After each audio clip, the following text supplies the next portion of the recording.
तब तेज प्रकाश जी उसमें थे कि नहीं क्लास में? उस दिन कल तो मैं आया नहीं। कल आप लोग प्रसन्न हो गए होंगे? चलो नहीं प्रसन्न हुए सर, हम तो सर आपकी क्लास के चक्कर में आए थे, हम आप ही नहीं आए थे। क्या हो गया था? टाइम तो ज़्यादा ही चल रहा है। सब बंद कर दीजिएगा इस वाले फालतू चलना कोई नहीं।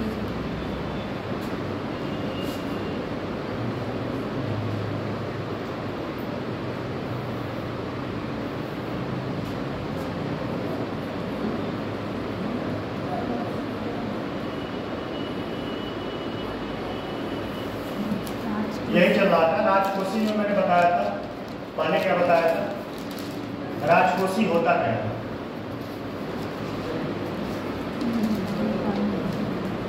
क्या होता है? ठीक है। उसके बाद जो है राजकोषी के तहत कौन कौन से शामिल हो जाते हैं?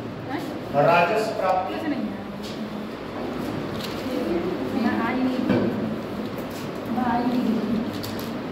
राजस्व प्राप्ति,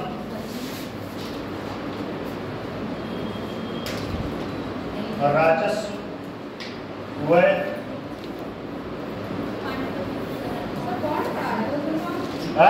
चुनावी बॉन्ड पड़ा। आप आई ही नहीं, ये कहाँ बोल रही हैं?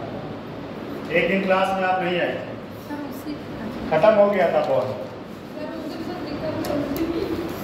बॉन्ड खत्म हो गया था और राजकोषी शुरू हुआ था नहीं? बताइए तो मैंने हो गया था। और राजकोषी के बारे में मैंने यही लोग और सारे लोग गायब हो गए सर, आए ही नहीं। सान्या सर शादी में नहीं है? सान्या शादी में नहीं गई। शादी में गई? हाँ सर। शादी अटेंड करें जरूरी है, करियर से ज़्यादा जरूरी शादी अटेंड करें। चलिए बताइए जरा, राजकोषी नीति क्या होता है? मैंने बताया था, बताइए राजकोषी नीति क्या होता है? सरकार अपने खर्चों और व्यय का प्रबंधन करती है। हाँ, सरकार अपने आय और व्यय का प्रबंधन करती है। किस किस मद पर कितना कितना खर्च करना है, और उसमें क्या है, इसमें कई सारी चीज़ आती हैं। राजस्व प्राप्ति, राजस्व व्यय, फिर उसके बाद एक एक को जो है हम समझेंगे, उसके बाद जो है साथ में लिखते चलेंगे, ठीक है। और एक बात और ध्यान दीजिए, ये एक ऐसा टॉपिक है कि इसको अगर आप समझ लिए तो आपको बजट जो है पढ़ने में समझ में आएगा। जैसे आप लोग सुनते हैं ना कि राजकोषी घाटा इतना है, राजस्व घाटा इतना है, फिर क्या नाम है, राजस्व इतना किया है सरकार, राजस्व प्राप्ति इतनी हुई है, तब आपको आज के बाद समझ में आएगा कि बजट में ये सब चीज़ें हैं क्या। मतलब ये कह सकते हैं बजट को समझने का ये की पॉइंट है। क्या है? की पॉइंट है, ठीक है। अभी तक बजट आप लोग पढ़ते हैं कि नहीं? बताओ,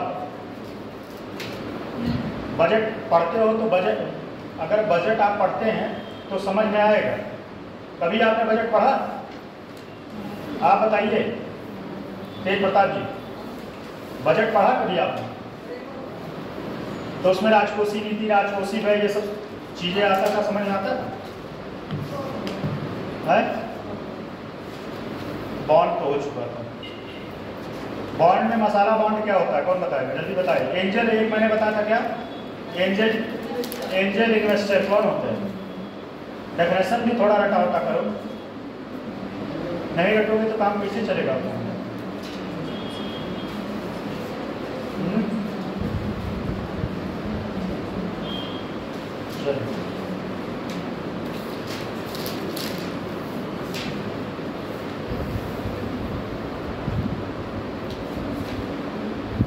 चलिए अभी चलिए पहला समझते हैं।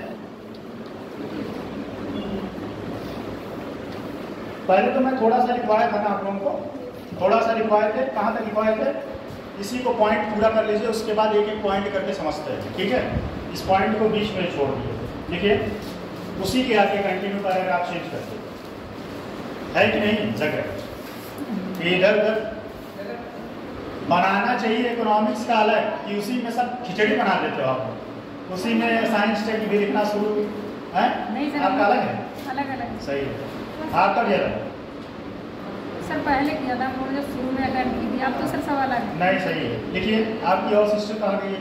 सर वो पेपर गई नहीं दोनों आई थी अकेले। चलिए लिखिए भारत में, हाँ उसी के आगे जहाँ तक लिखे है ना, आपका छोटा होगा तो एक पैराग्राफ लिखवाएं। अभी राजकोषीय नीति शुरू हुई है और एक पैराग्राफ में मतलब मान के चलिए 10 लाइन लिखवाएं। तो आप उनसे देख लिए वो आई थी उस दिन, 10 लाइन आप छोड़ दो उसमें। उसी में जैसे आप यहाँ समझ लीजिए, आप इसी टॉपिक को यहाँ से और उनके ऊपर आपका वो कवर हो जाए। देखो देखिए आगे, भारत में बजट 1 फरवरी को प्रस्तुत किया जाता है। भारत में बजट, ये थोड़ा कंप्लीट हो जाए उसके बाद समझाते हैं एक पॉइंट। भारत में बजट 1 फरवरी को प्रस्तुत किया जाता है। किसी भी बजट में कुल भारत में, अच्छा एक चीज मैंने बताया था, जो बजट होता है, बजट उस पे जो है वह 3 तरह से मतलब 3 चीजों का जिक्र होता है उसमें, है 3 चीजों का जिक्र होता है। किस किस में? एक पिछला और जो आने वाला, ठीक है। तो वही लिखिएगा, बजट में कुल 3 वर्ष के आंकड़े होते हैं। बजट में कुल 3 वर्ष के आंकड़े होते हैं, टेंशन ना लीजिए, समझाएंगे आगे, ये तो कुछ चीजें समझा चुके हैं। आंकड़े होते हैं, एक वह जो वित्तीय वर्ष, ऐसे लिखिएगा, कुल 3 वर्ष के आंकड़े होते हैं। एक वह वित्तीय वर्ष जो, एक वह वित्तीय वर्ष जो कि समाप्त हो चुका है। एक वह वित्तीय वर्ष जो कि समाप्त हो चुका था, मतलब जो फाइनेंशियल ईयर, जैसे मान लीजिए अभी फाइनेंशियल ईयर का कौन सा आया है, कौन सा बजट आया है, बताओ जल्दी बताओ आप। 24-25 की, 25-26 की, 23-24, कौन सा बजट? 23-24 तो हो नहीं सकता। 24-25 कौन सा बजट प्रस्तुत किया गया? 25-26, ठीक है। तो 25-26 का बजट प्रस्तुत किया गया है। और ये जो एक साल पीछे का, तो ये किसका जिक्र कर रहा है? 24 और 25 का। और इसी के बारे में सरकार जो है आर्थिक समीक्षा जो है प्रस्तुत करती है। जो मैंने बताया था, इंडिया ईयर बुक होता है। अगर आप लोगों को मन हो तो उसको पढ़ा करिए। उसको पढ़ने से आपको सारे सब्जेक्ट, मतलब भारत किन सेक्टर में कितना ग्रोथ कर रहा है, वो इंडिया ईयर बुक में पूरा एकदम डिटेल दिया रहता है। लेकिन है बहुत मोटा होता है। और या तो बहुत सारे लोग जो है यूट्यूब पे करवाते हैं इंडिया ईयर बुक, उसमें 10-12 चैप्टर होता है। उन सारे चैप्टरों को एक करके चैप्टर, एग्रीकल्चर का चैप्टर होगा, फिर उद्योग का चैप्टर होगा। उसमें ये दिखाता है कि भारत की प्रोग्रेस रेट क्या है, भारत आगे कितना, उद्योग क्षेत्र में कितना आगे बढ़ा, कृषि में कितना आगे बढ़ा, ये सब सारे डाटा होते हैं। तो पहले कहने का मतलब यही है कि जो इसमें लिखा हुआ है 3 वर्ष के आंकड़े होते हैं। वह एक वित्तीय वर्ष जो कि समाप्त हो चुका कौन सा? 24-25, इसके बारे में आर्थिक समीक्षा निकाला जाता है। तो लिखिएगा, ब्रैकेट में अगर लिखना चाहें तो लिख सकते हैं, या समझ जाएंगे तो कोई बात नहीं। जो कि समाप्त हो चुका है, कॉमा, जिसके लिए वास्तविक आंकड़े होते हैं, जिसके लिए वास्तविक आंकड़े होते हैं।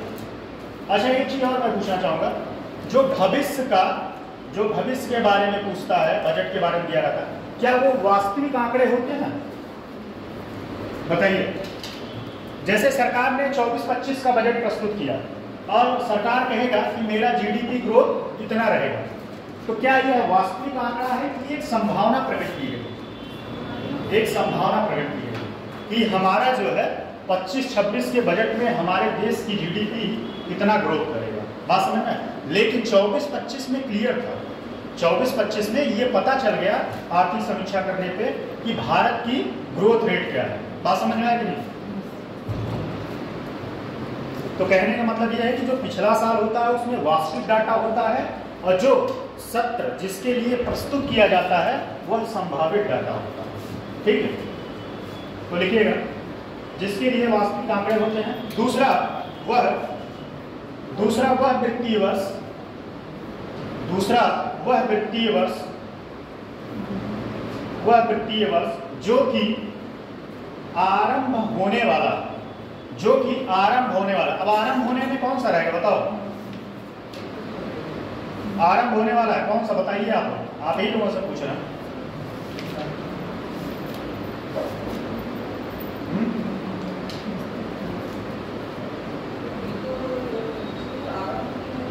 आरंभ होने वाला तो ये 25-26 के लिए ही तो बजट प्रस्तुत किया गया है कि 24-25 के लिए कि 27-28 के लिए नहीं किया गया है। तो लिखना अगर चाहे तो लिख सकते हैं, लेकिन मत लिखिएगा, बस इतना दिमाग में रहे कि किसके लिए किया गया है। जिसके लिए एक मिनट कहाँ तक ये समाप्त तो हो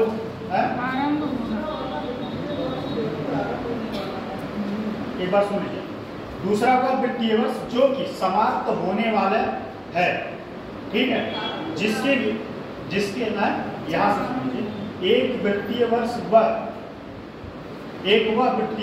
जो कि समाप्त हो चुका, ठीक है, यहाँ तक हो चुका, जिसके लिए वास्तविक आंकड़े होते हैं, ठीक है, वास्तविक। दूसरा वह वित्तीय वर्ष जो कि समाप्त होने वाले हैं,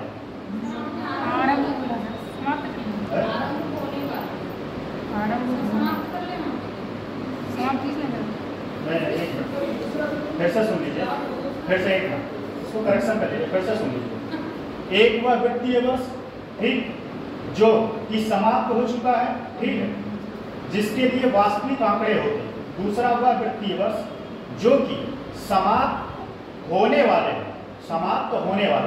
तो आरंभ नहीं काट, समाप्त होने वाले, हाँ, जो वर्तमान समाप्त होने वाले हैं,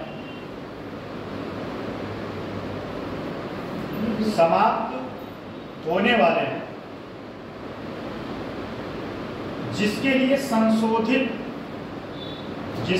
संशोधित अनुमान होते हैं। बताइए कंफ्यूजन तो नहीं है? नहीं है सर। संशोधित अनुमान होते हैं। तीसरा वह वित्तीय वर्ष जो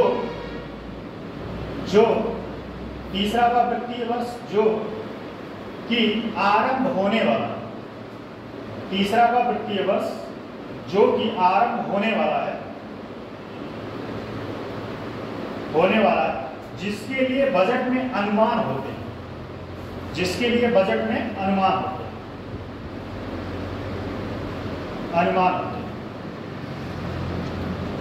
फिर से लिखिएगा, आगे पैराग्राफ स्विच करते हैं। अनुमान होते हैं, जिसके लिए अनुमान होते हैं, मतलब एक संभावना रहती है, अनुमान होते हैं।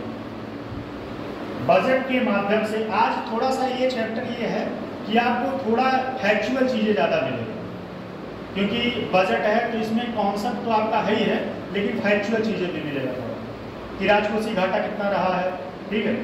बजट के अब आगे से लिखिएगा, बजट के माध्यम से भारत सरकार आने वाले वित्तीय वर्ष के लिए, बजट के माध्यम से भारत सरकार आने वाले वित्तीय वर्ष के लिए,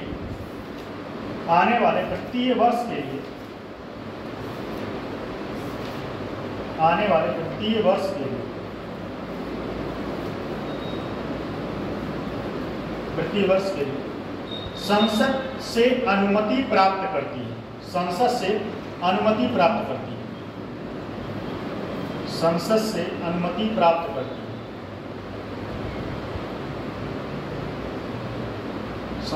अनुमति प्राप्त करती है, ताकि वह अपने व्यय के लिए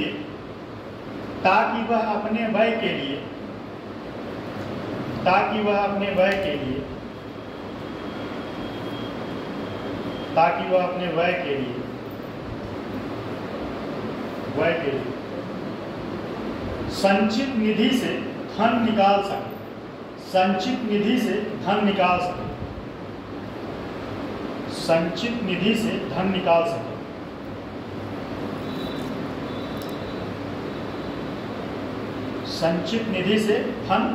सके, ठीक है, ठीक, संचित निधि से धन निकाल सके। यही कारण है कि किसी भी बजट के साथ, यही कारण है कि किसी भी बजट के साथ यही कारण है कि किसी भी बजट के साथ यही कारण है कि किसी भी बजट के साथ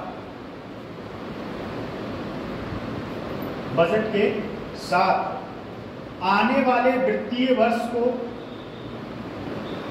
बजट के साथ आने वाले वित्तीय वर्ष को जोड़ा जाता है। आने वाले वित्तीय वर्ष को जोड़ा जाता है। आने वाले वित्तीय वर्ष को जोड़ा जाता है। आने वाले वित्तीय वर्ष को जोड़ा जाता है। ठीक, आने वाले वित्तीय वर्ष को जोड़ा जाता है। अर्थात जो बजट 21 फरवरी 2025 को 1 फरवरी अर्थात जो बजट 1 फरवरी 2025 को प्रस्तुत होगा या प्रस्तुत हुआ है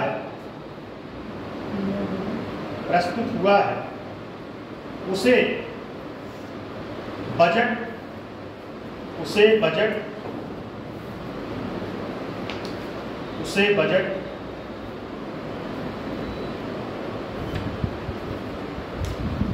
कौन सा बजट 25-26 देखो, उसे बजट 2025-26 कहा जाएगा। 2025-26 कहा जाएगा। पूर्व बजट से एक दिन पूर्व संसद में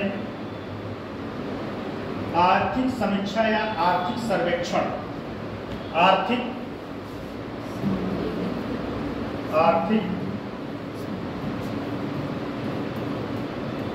समीक्षा या सर्वेक्षण दोनों लिख सकते हैं। आर्थिक समीक्षा या सर्वेक्षण प्रस्तुत किया जाता है। अच्छा, ये जो आर्थिक समीक्षा प्रस्तुत किया जाएगा, ठीक है, ये आर्थिक समीक्षा जो प्रस्तुत किया जाएगा, इसमें किसका जिक्र होगा बताइए, जिससे मैं पूछूंगा बताइए, आर्थिक समीक्षा में किस वित्तीय वर्ष का जिक्र होगा बताइए। यही है 2-4 सवाल मुझे कोई पूछ लेगा। आर्थिक समीक्षा में मैं पहले दिन से ही चिल्ला रहा था, अभी बताया जस्ट अभी कुछ देर पहले आर्थिक समीक्षा। आप बताए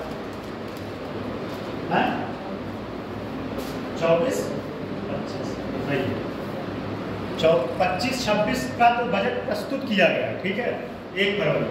जो आर्थिक समीक्षा होता है हमेशा एक साल पहले का होता है, जो मतलब जो वित्तीय वर्ष बीत गया है। बात समझ में आया? वित्तीय वर्ष जो बीत गया वो आर्थिक समीक्षा होता है।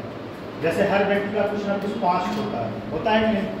और पास्ट कभी भूलता नहीं, बोलता है किसी को हैं? क्या पास्ट जीवन में कुछ ना कुछ एक अच्छे पल मोमेंट होते हैं जिसको आदमी एकदम रिजिड रहता है, पकड़ के चलता है, चाहे दुनिया में चाहे कुछ भी सुकून पा ले, लेकिन वो पास्ट अपना याद रखता है। तो ये भी समीक्षा जो है ये पास्ट ही होता है। आर्थिक समीक्षा क्या होता है? पास्ट ही होता है।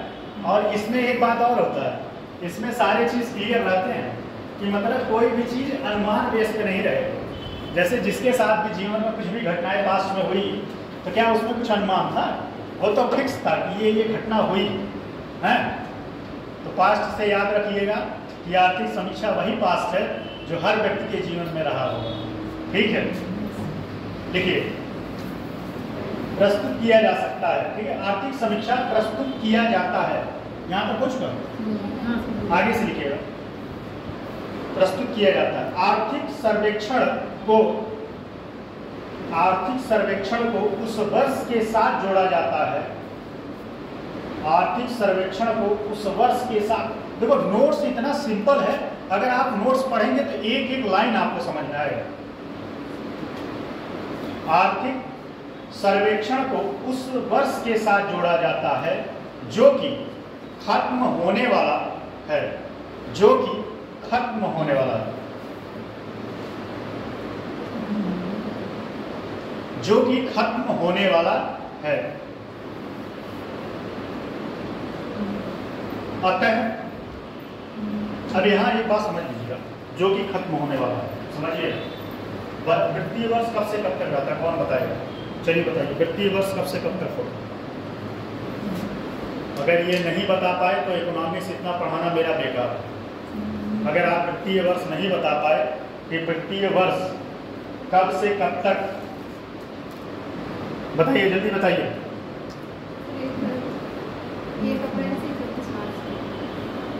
ये बात पता होना चाहिए, एकदम सही। फिर से बताइए, बता दीजिए। वित्तीय वर्ष 31 मार्च तक, ये चीज आपके कंठस्थ होना चाहिए। अगर ये आप नहीं बता तो ये बात जान लीजिए, तैयारी करना गुनाह है। और एक बात मैं खुल के बोलता हूँ, मुझे लगता है कि बुरा लग सकता है, लेकिन ये मैं फैक्ट बता रहा हूँ कि अगर आप बेसिक चीज़ आपको नहीं पता है तो आप सोचिए कि आप कितना पीछे हो उस लड़ाई में, बहुत पीछे हो उस लड़ाई में। जहाँ लोगों को किताबें तक आप जो आसान क्वेश्चन समझते हो, सही मार के, तुक्का मार के सही हो गया, तुर्रम खान समझते हो, वहाँ उन लोगों के लिए हलवा होता है। अभी रिसेंट में देखे आपको, आप भी है, इलाहाबाद की यशस्वी जी है, शक्ति नाम है, शक्ति दुबे, और वो भी दुबे हैं। ऐसे किसी समय हम लोगों की दुबे में नाम आएगा। तो दुबे जी ने जो है इलाहाबाद का नाम रोशन किया, उनके पिताजी साहिब। अब सोच लो, उनके बारे में मैं थोड़ा सा बताता हूँ आपको, सुन लो। जीवन में काबिलियत, अच्छा यहाँ पे कंप्लीट कर दो, बीच में नहीं तो मैं बताता हूँ। ये कहाँ तक हो चुका? खत्म होने वाला है। खत्म होने वाले से अब तो समझ में आ गया। खत्म होने वाला मतलब क्या? आर्थिक सर्वेक्षण क्या है? पास्ट। कभी भूलना नहीं चाहिए। अगर आप आर्थिक सर्वेक्षण भूल गए तो इसका मतलब आप अपने पास्ट के साथ गुनाह किए। ठीक है, सबके पास्ट होते हैं, मेरे भी पास्ट थे, आपके भी पास्ट हैं, सबके पास्ट होते हैं जीवन में। और पास्ट जो है सुखद भी होता है, दुखद भी होता है। अब वो डिपेंड करता है कि आपने किस तरीके से एंजॉय किया उस पास्ट को, है। आर्थिक सर्वेक्षण ये हो चुका, खत्म होने वाला है। ठीक है, अतः 21, फिर से लिखिएगा, अतः 21 मतलब 21 आप लोग चाहे जो। अतः 21 जनवरी 2025 को, अतः 21 जनवरी 2025 को आर्थिक सर्वेक्षण आया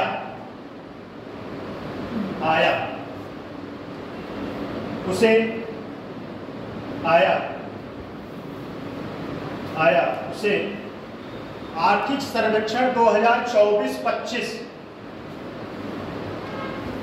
कहा जाएगा। 2024-25 कहा जाएगा।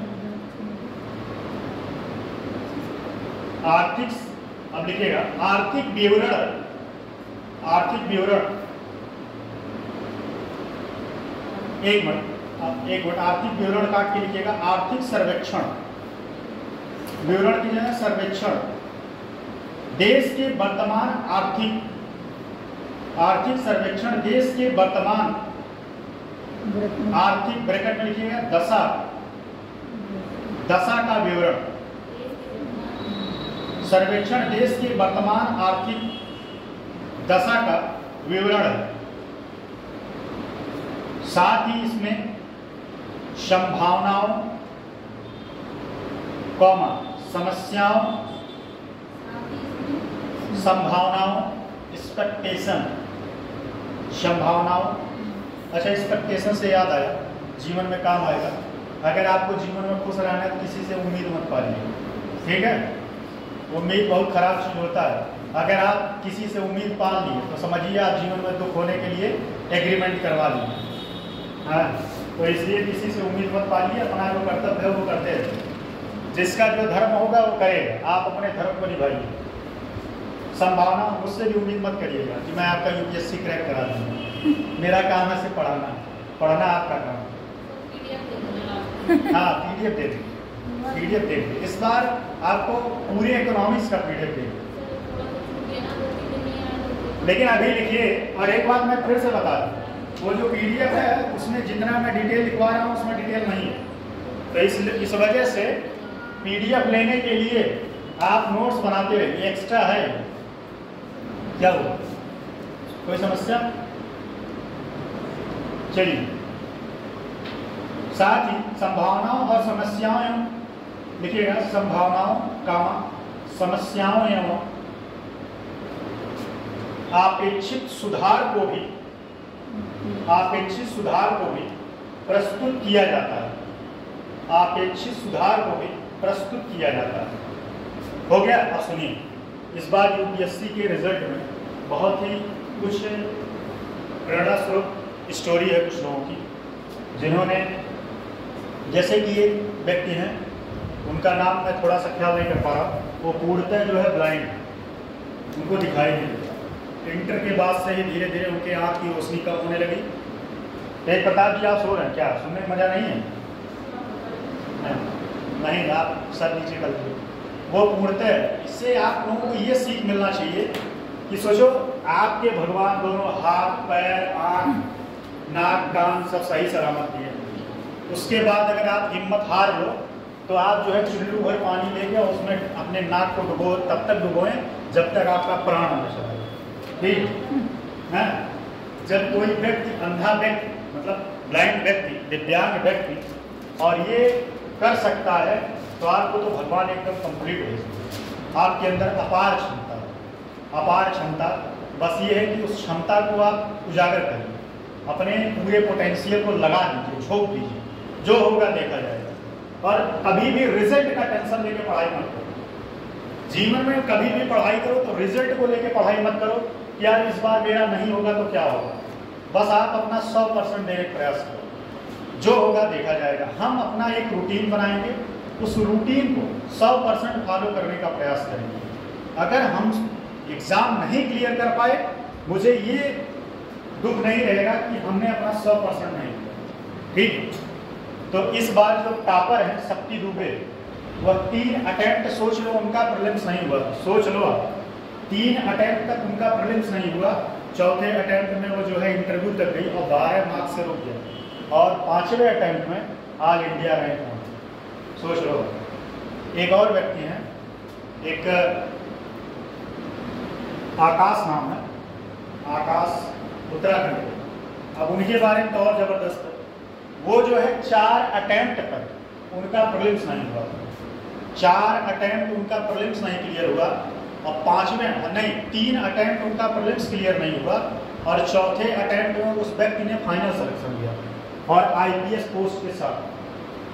तो मैटर ये नहीं करता, मैटर ये करता है, अगर जो क्रिकेट खेलता है आप 6 बार झेल जाओ, 5 बार झेल जाओ, आपके अंदर ये कॉन्फिडेंस होना चाहिए कि मारेंगे साला, लास्ट बार छक्का मारेंगे, और छक्का मार के 6 गेंद बराबर। ये गट्स होना चाहिए, तैयारी। और दुनिया चाहे आपको नकारा समझे, खुद को नकारा मत समझिए। हम कर रहे हैं, मेरे अंदर क्षमता है, मैं कर ही लूँगा। आपके घर वाले, आपकी मान लीजिए शादी हो गई, आपके पति, दुनिया, सास, या आपके माता पिता, ननद, जो भी, कितना भी निकम्मा समझने में, जवाब मुंह से मत लो। जिस दिन रिजल्ट आएगा वही लोग आपके पास आके कहेंगे कि भाई ये तो बहुत मेहनत करता है एकदम। और एक बात मैं ये भी बता दूँ, किसी भी प्रेरणा स्रोत, आप कोई भी रिजल्ट देख के 2 से 3 दिन मोटिवेट हो सकते हैं। मोटिवेट होने के लिए आपके पास आपका खुद विजन होना चाहिए। जैसे मेरे पास है, मुझे हमेशा वही एक चीज़ ऐसा होता है कि जो मुझे मोटिवेट करता है। मुझे मेरी दादी जो है मुझसे बहुत उम्मीद थी। मेरी दादी भगवान दया से आज भी इस दुनिया में है और स्वस्थ हैं, और लगभग 75 साल उम्र है। कम से कम 20 बार छत पे उतरती और चढ़ती है, 20 बार छत पे उतरती चढ़ती। उनकी उम्मीदें हमसे बहुत हैं, और मुझे लगता है कि सच में उनकी उम्मीदों को मुझे एक बार करना है।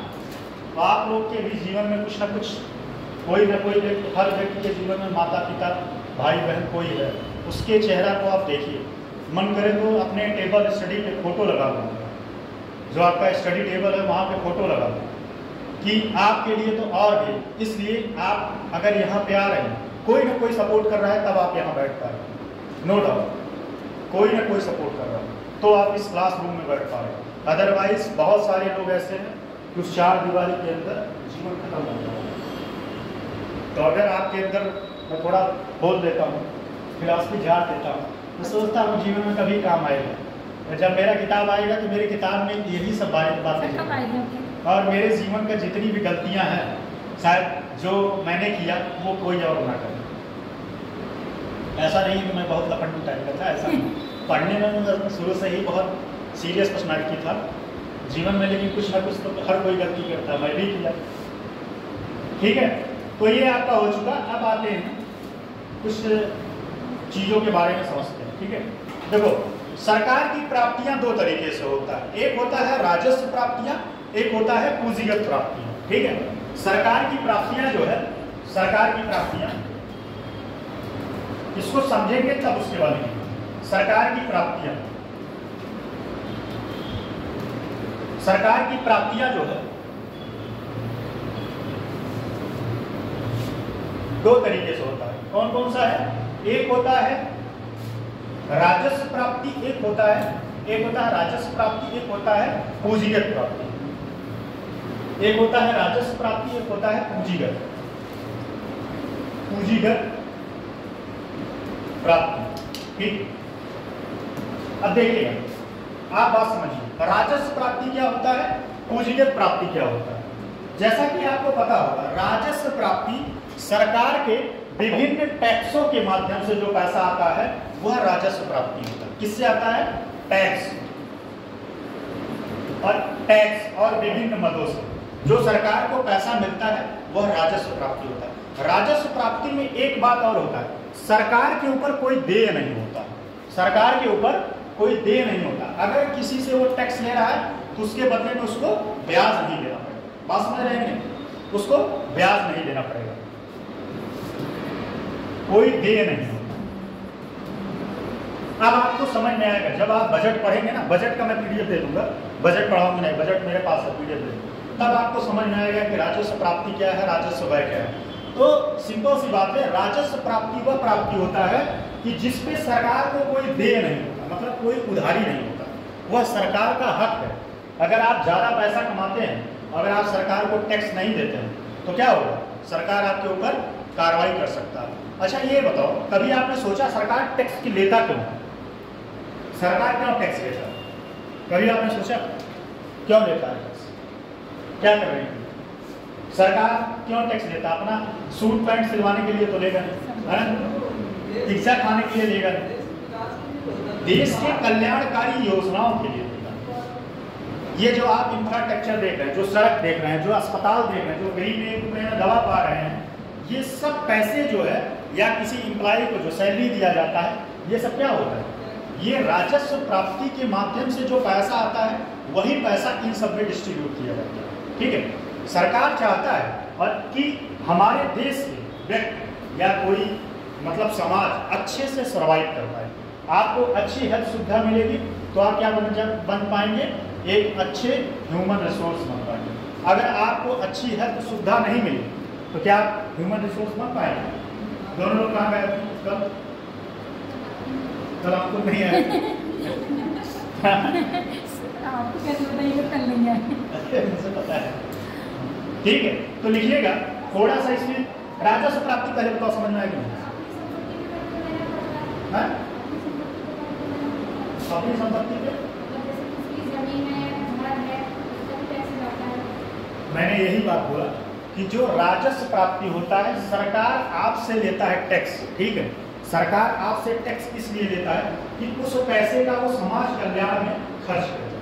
जैसे सड़क बनवाएगा, शिक्षा पे खर्च करेगा, पानी की व्यवस्थाएं देगा, नाले बनवाएगा। ठीक है, ये सब सारी व्यवस्थाएं जो होता है, जब किसी व्यक्ति, अगर ये बताओ आप, अगर सरकार आपसे पैसा नहीं लेगा, आपसे टैक्स नहीं लेगा, और एक बात ये भी ध्यान दीजिए, सरकार जो पैसा लेता है उससे आपको दे भी तो रहा है, आपको सुरक्षा दे रहा है, सुरक्षा दे रहा है नहीं, सड़क बना के दे रहा है। अगर आप पैसा नहीं दोगे तो सड़क कैसे बनेगा?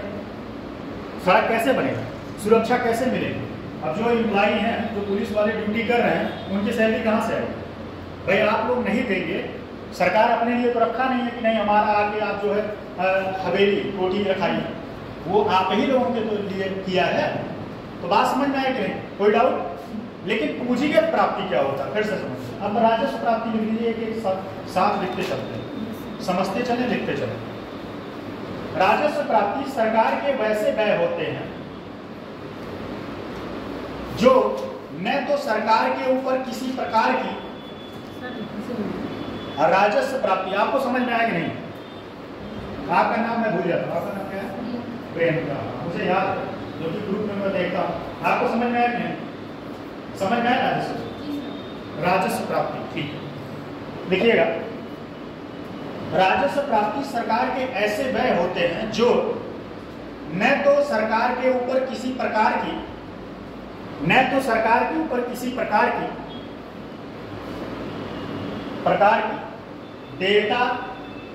देयता लिखिएगा, देयता मतलब वही ब्याज या पैसा वापस करना, देयता।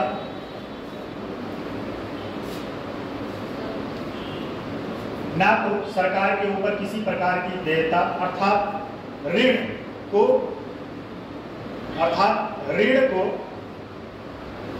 जन्म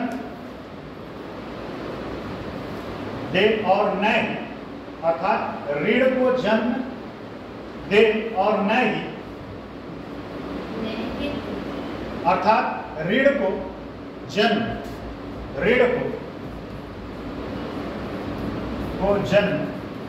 दे और न ही और न ये वाला न ही जिन्हें प्राप्त करने में सरकार की संपत्ति में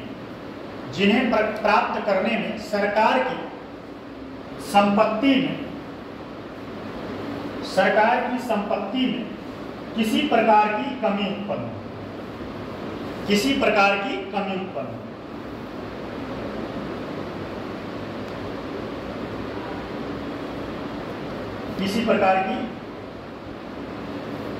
क्या कमी उत्पन्न हो, अर्थात यह किसी संपत्ति को बेचकर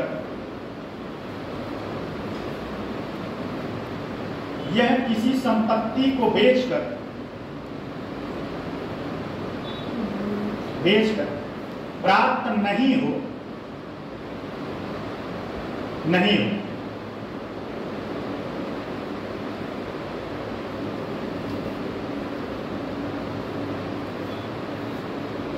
न।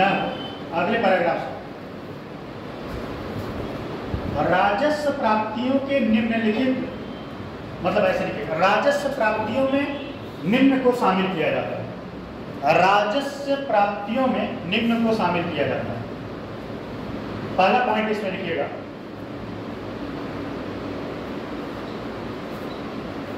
पहले बताइए इसका सार समझ में आया कि नहीं? क्योंकि ये समझेंगे तब आपको, अब बजट कभी भी पढ़ेंगे तो बजट समझ में आएगा। ठीक है, बजट आपको समझ में आएगा। अगर ये बात नहीं समझ में आएगा तो बजट भी समझ में नहीं आएगा। देखिएगा इसमें दो तरीके से टैक्स कितने टाइप के होते हैं, प्रत्यक्ष और अप्रत्यक्ष, डायरेक्ट और इनडायरेक्ट। डायरेक्ट टैक्स कौन होता है? डायरेक्ट टैक्स जो है दो टाइप का होता है, एक होता है डायरेक्ट टैक्स, एक होता है इनडायरेक्ट टैक्स। डायरेक्ट कौन होता है और इनडायरेक्ट कौन होता है? बताइए सवाल कीजिए। डायरेक्ट कौन सा होता है?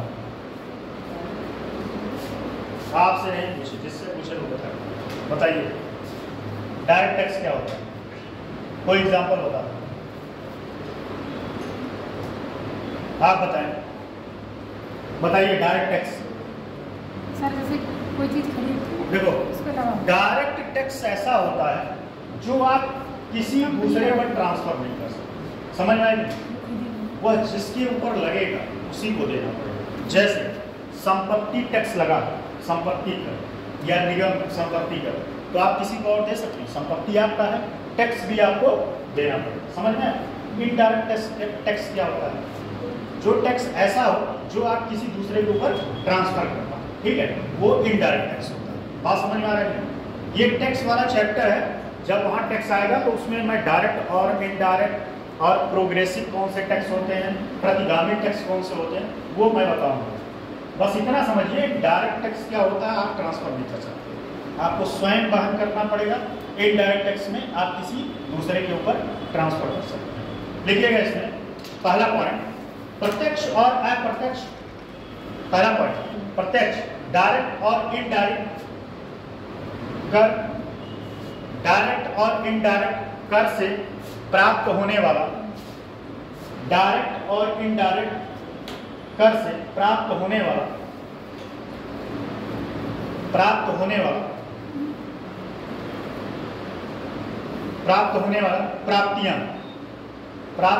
प्राप्तियां, हाँ हाँ प्राप्तियां,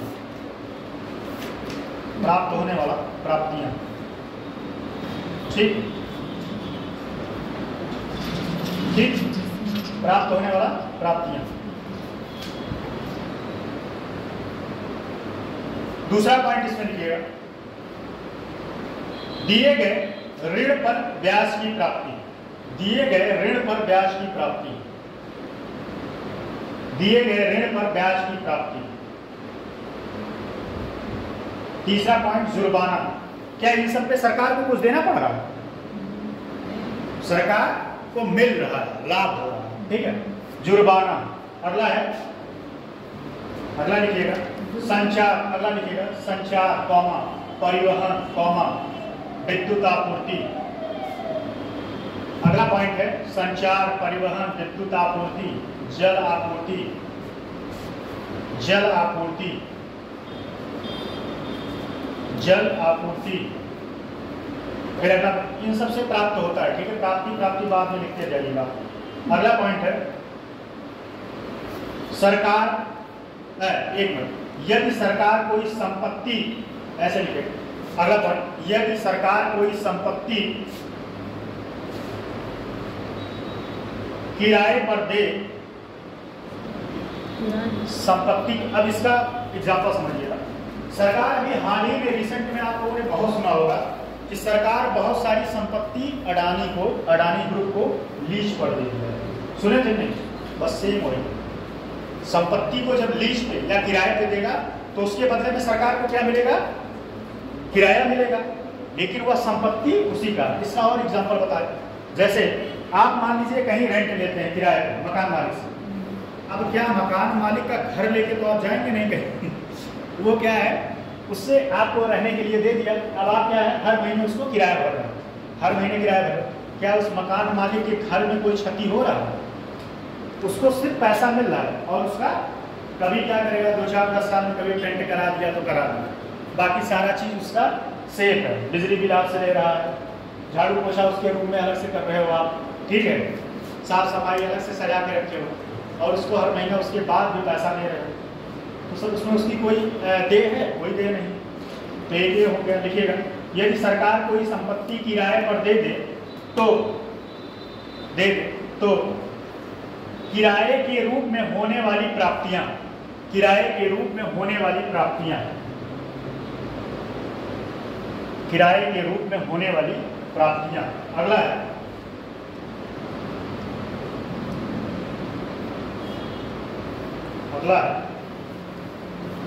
सार्वजनिक क्षेत्र की कंपनियों से प्राप्त होने वाले लाभांश,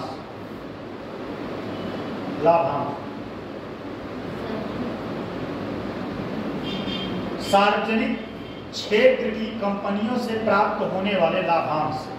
सार्वजनिक क्षेत्र जैसे महारत्न कंपनियां, ठीक है, पब्लिक सेक्टर की कंपनी या बैंक हो गया या कहीं से भी सरकार क्या लेती है इन लोगों से? इन लोगों से क्या लेती है? पैसा लेती है। जितने भी महारत्न कंपनियां या नवरत्न कंपनियां हैं वो सब क्या लेती हैं? पैसा लेती हैं, सरकार को टैक्स देती हैं। जैसे अपने लाभांश का मान लीजिए उनका 5,000 करोड़ का खर्चा है, तो 5,000 करोड़ के बाद जो पैसा होगा वह सरकार को ट्रांसफर करेंगे, ठीक है, बात समझ में आएगी? एक बार फिर से मैं पूछ रहा हूँ, ये बेसिक कॉन्सेप्ट है, अगर ये बातें समझ गए आप तो बजट हमेशा जीवन भर बजट समझ में आएगा। अगर ये बातें समझ में नहीं आया तो आज नहीं कभी नहीं बजट समझ में आएगा। इसमें जो भी 4-5 की फैक्टर है। तो राजस्व प्राप्तियां समझ में आ गया? राजस्व प्राप्तियां मतलब क्या होता है? राजस्व प्राप्तियों में फिर से बताइए, आप बताइए। राजस्व प्राप्तियां नहीं, क्लियर होता है। आप बताइए राजस्व प्राप्ति। सरकार जो मतलब टैक्स लेती है जैसे कि संचार के परिवहन में। मैं ये एग्जाम्पल बता रहा हूँ। राजस्व प्राप्तियां वह प्राप्तियां होती है जिसपे सरकार का कोई देय है, ऋण नहीं।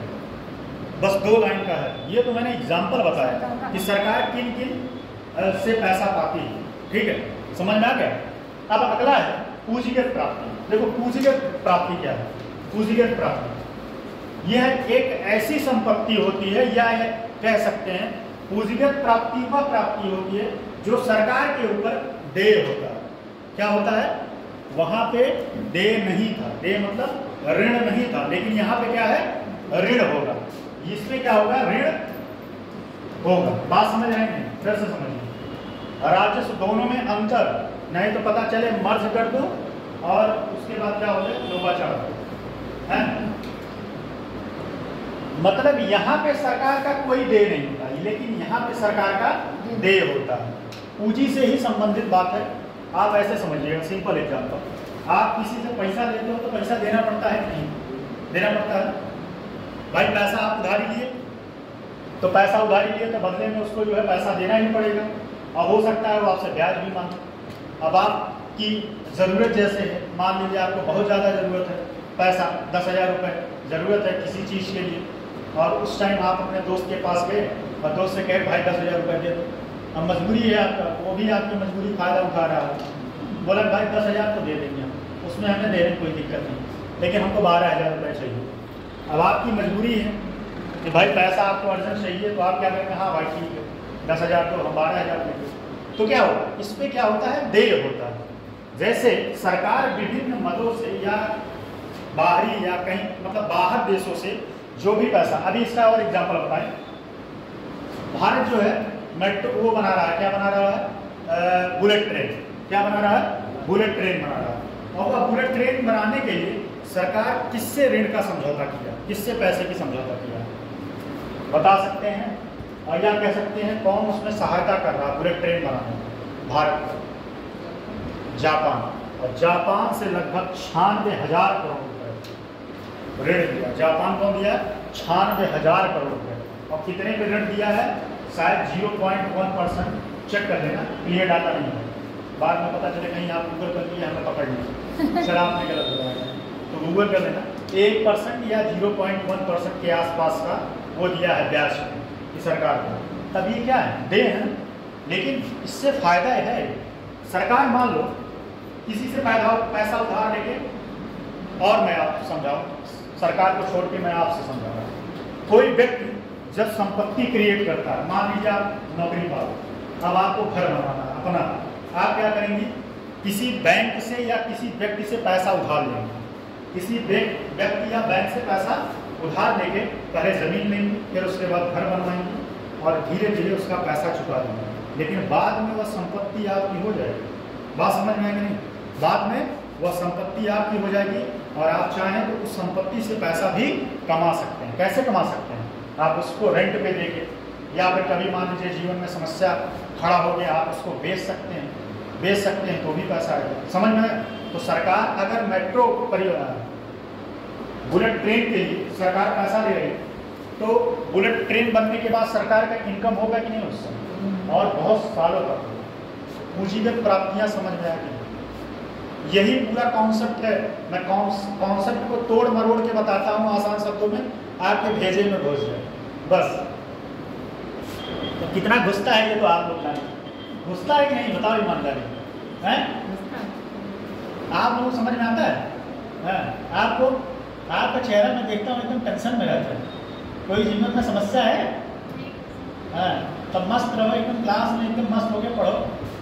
पढ़ाई कितना एंजॉय चीज़ कोई नहीं है मेरे हिसाब से, सच बता रहा हूँ। जीवन में मुझे तो सच में बहुत अच्छा लगता है पढ़ाना। मेरा दिन जो है पढ़ाई के साथ सुबह शुरू होता है, रात में पढ़ाई के साथ ही बंद होता है। तो पढ़ना एक बहुत ही अच्छा चीज़ है, और मन करे तो और इधर उधर की किताबें पढ़ा करो, जीवन में काम आएगा।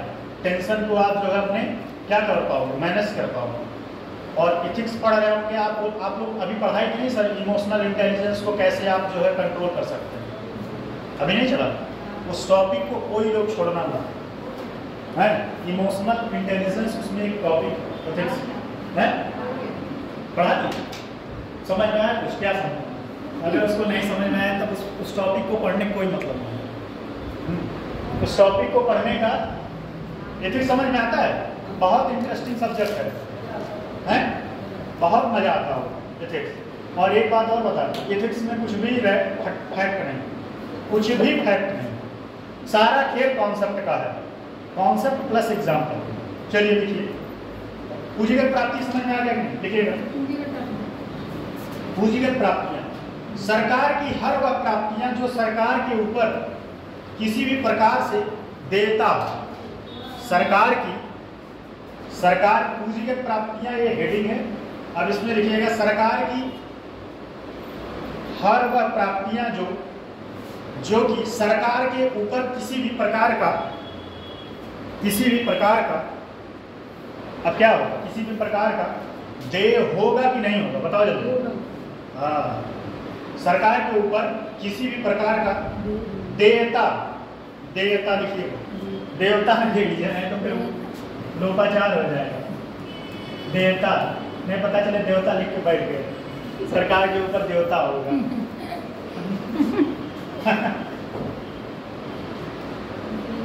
सरकार के ऊपर किसी भी प्रकार का देयता होगा अथवा ऋण को जन्म देगा, अथवा ऋण को जन्म दे,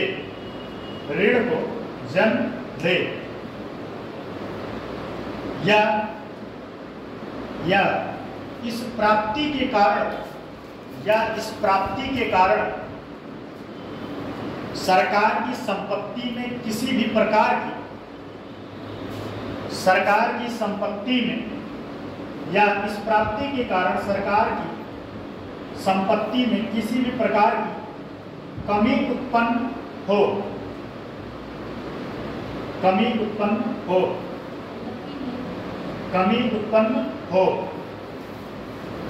पूर्ण विराम। परिभाषा के आधार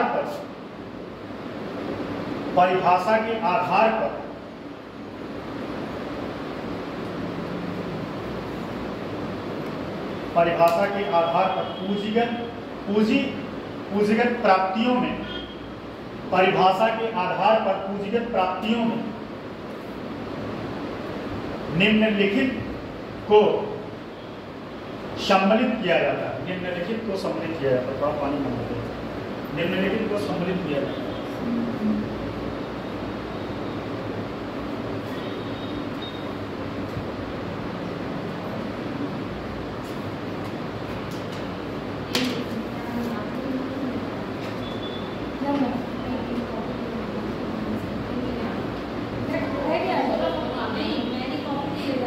क्या होगा? निम्नलिखित को सम्मिलित किया जाता है। देखिएगा, पहला पॉइंट इसमें घरेलू एवं बाह्य स्रोतों से लिए गए ऋण, जैसा कि मैंने एग्जांपल बताया किसका, बुलेट ट्रेन का। घरेलू एवं बाह्य स्रोत से लिए गए ऋण। अब घरेलू कैसे होगा? लिख लो इस पॉइंट को, तो मैं बताता। घरेलू एवं बाह्य स्रोत से लिए गए ऋण। घरेलू स्रोत में कैसे क्या होगा, बता सकता है कोई? मैं टॉपिक पढ़ा चुका हूं, घरेलू स्रोत मैं पढ़ा चुका हूं इस टॉपिक।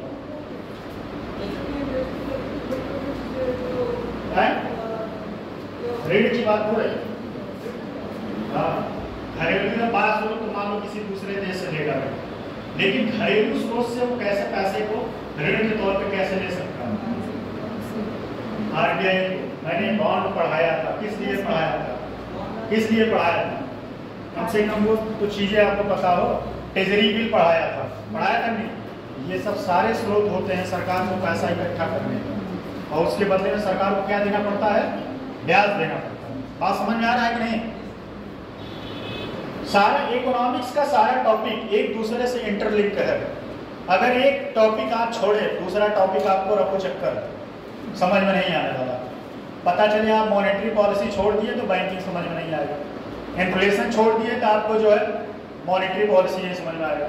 इसीलिए मैं एक सीक्वेंस आर्डर में टॉपिक बाय टॉपिक मैं चीज़ों को चल रहा हूँ। मेन जो कोर बैंकिंग का है वो एक दूसरे से इतना इंटरलिंक है कि आप छोड़े तो अगला टॉपिक आपको समझ नहीं आएगा। कोर बैंकिंग अगर आप पढ़ लेते हैं उसके बाद एक दूसरे से कोई इंटरलिंक नहीं। जैसे आप उद्योग पढ़िए, इंफ्रास्ट्रक्चर पढ़िए, फूड प्रोसेसिंग पढ़िए, कोई इंटरलिंक नहीं। लेकिन ये जो 5-6 चैप्टर है ये एक दूसरे से जुड़े हुए हैं, ठीक है। तो लिखिएगा घरेलू एवं बाह्य स्रोतों से लिए गए ऋण। ठीक, दूसरा पॉइंट, सार्वजनिक क्षेत्र की कंपनियों के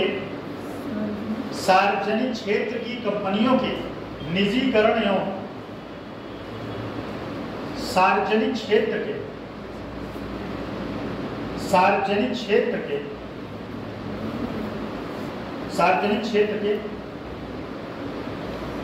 कंपनियों के निजीकरण एवं इसमें सार्वजनिक क्षेत्र के कंपनियों के निजीकरण एवं इसमें किए गए निवेश से होने वाली प्राप्तियां।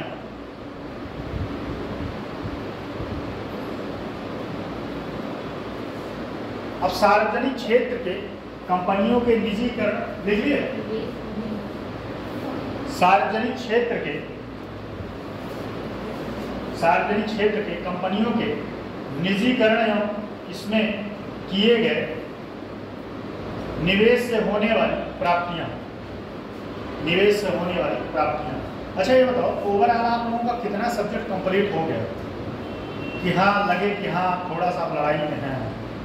क्या क्या पढ़ लिया? यूपी स्पेशल पढ़ लिया 5वां-6वां, आप 400 नंबर पढ़े हो। जिस दिन आप मेंस लिखोगे उस दिन समझ में आएगा। एथिक्स पढ़ रहे हो, यूपीएससी के लिए 250 नंबर, यूपी पीसीएस के लिए 200 नंबर पढ़ रहे हो, चल जाएगा। ठीक पढ़ा रहे हो, सब बहुत अच्छा पढ़ा। हंसमुख मिजाज के व्यक्ति, क्लास बोर नहीं होता। बोर होता है? मस्त अंदाज, मेरे तरह वो भी एकदम मस्त मौला। आपकी तरह नहीं है, आपसे ज़्यादा ही बोल देगा। आपसे ज़्यादा बोल देंगे। हमसे ज़्यादा बोलते हैं? अच्छा, हम कम बोलते हैं। आप कम बोलते हैं। हंसा देवी और वो ही बोलते हैं। अच्छा, हाँ ये बात है। सर वो आज आप मेरे ऊपर दे देती है सर, जब दे दो नहीं, आप पढ़ाकू ज़्यादा हमको लग रही है तो इस वजह से। चलो सार्वजनिक ये हो गया। अब यहाँ बताने वाले थे सार्वजनिक क्षेत्र क्या है। सार्वजनिक क्षेत्र के कंपनियों के निजीकरण, जैसे सरकार की पब्लिक सेक्टर की कंपनियां जो होता क्या है, सरकार की कंपनियां जब घाटे में जाती हैं तो वह किसके तरफ ट्रांसफर करता है? प्राइवेट सेक्टर को दे देता है। और जब प्राइवेट सेक्टर को दे देगा तो कहीं ना कहीं उसका नुकसान हुआ कि नहीं? सोचो वो अपनी संपत्ति नुकसान में चल रहा था, किसी दूसरे व्यक्ति को दे दिया, हैंड ओवर करता है कि भाई मेरे बस की बात नहीं है। जैसे इसका एक जीता जागता एग्जाम्पल इंडिगो था। इंडिगो पता है इंडिगो क्या था? टाटा का एयरलाइन, भारत की जो एयरलाइंस कंपनी थी वो काफ़ी घाटे में थी। सरकार उसको बेचने के लिए परेशान थी, लगातार जो है बेचने के लिए जो है अपना निकाल रही थी, लेकिन कोई तैयार नहीं हो रहा था। बाद में उस कंपनी को वही खरीदा जिससे सरकार उससे ली। आपको पता होना चाहिए कि टाटा इंडिगो जो कंपनी थी वो पहले से ही टाटा कंपनी की थी, सरकार ने उसका अधिग्रहण कर लिया था। और बाद में उन्होंने, रतन टाटा ने कहा कि जब भी कभी ये नुकसान में आएगा तो सबसे पहले मैं आऊँगा उसको लेकर। और बाद में रतन टाटा की कंपनी ने उसको लिया था उससे। तो वही कहने का मतलब सरकार का नुकसान हुआ कि नहीं? तो चला गया। समझ नींद आ रहा है, इतना मैं चिल्ला रहा हूँ, इसके बाद भी एकदम प्रसन्न मुद्रा में रहा कर बाद चेहरा उतर जाता है। मैं सोचता हूँ कौन सा जीवन में इतना दुख आ गया। दुख तो हमें होना चाहिए, जिंदगी ऐसे चल रही है एकदम है टेंशन में। आप लोग तो एकदम मस्त एंजॉय करो जीवन का। आपको क्या टेंशन है? अरे क्यों नहीं, करियर का टेंशन है। एक सेम ये टीचिंग उचिंग कोई करियर नहीं है, टीचिंग कोई करियर नहीं है। करियर वो है जब आपका आत्मा जो कह रहा है वो ड्रीम, वो करियर। ये तो आके यहाँ पढ़ाने का क्या मतलब है? बस ये है कि अच्छा लगता है पढ़ाना थोड़ा बहुत, और चीज़ें समझा देते हैं जो मुझे थोड़ा बहुत ज्ञान है।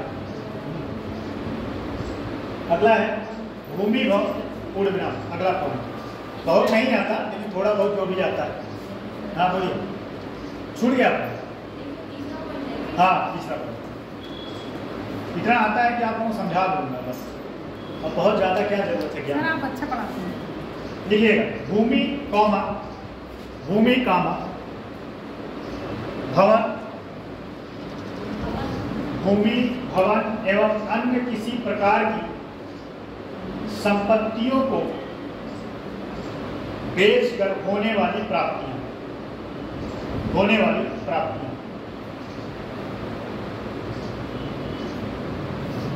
होने वाली प्राप्तियां, ठीक है। तो मिला जुला के आपका राजस्व प्राप्तियां, राजस्व व्यय हो गया, राजस्व क्या क्या हो गया, राजस्व प्राप्तियां और पूंजीगत प्राप्ति, ये दोनों हो गए। अब हम समझते हैं राजस्व व्यय क्या है। राजस्व व्यय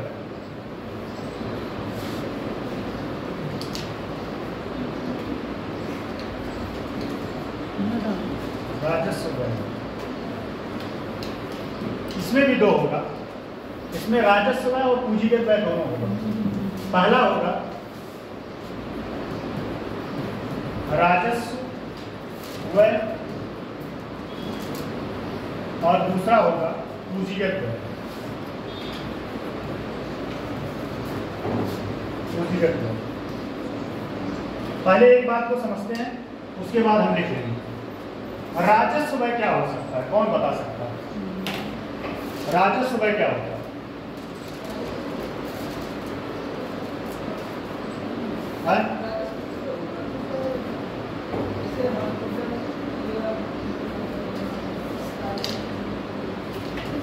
देखो देखो, राजस्व व्यय वह व्यय होता है जिसमें सरकार विभिन्न उपभोगों पर खर्च करता है, विभिन्न लोगों के उपभोक्ताओं या उपभोग के लिए पैसा देता है। इसमें एग्जाम्पल जैसे क्या है कि जो कर्मचारी होते हैं उनको जो सैलरी दिया जाता है, ठीक है, जो पेंशनर होते हैं उनको जो पेंशन दिया जाता है।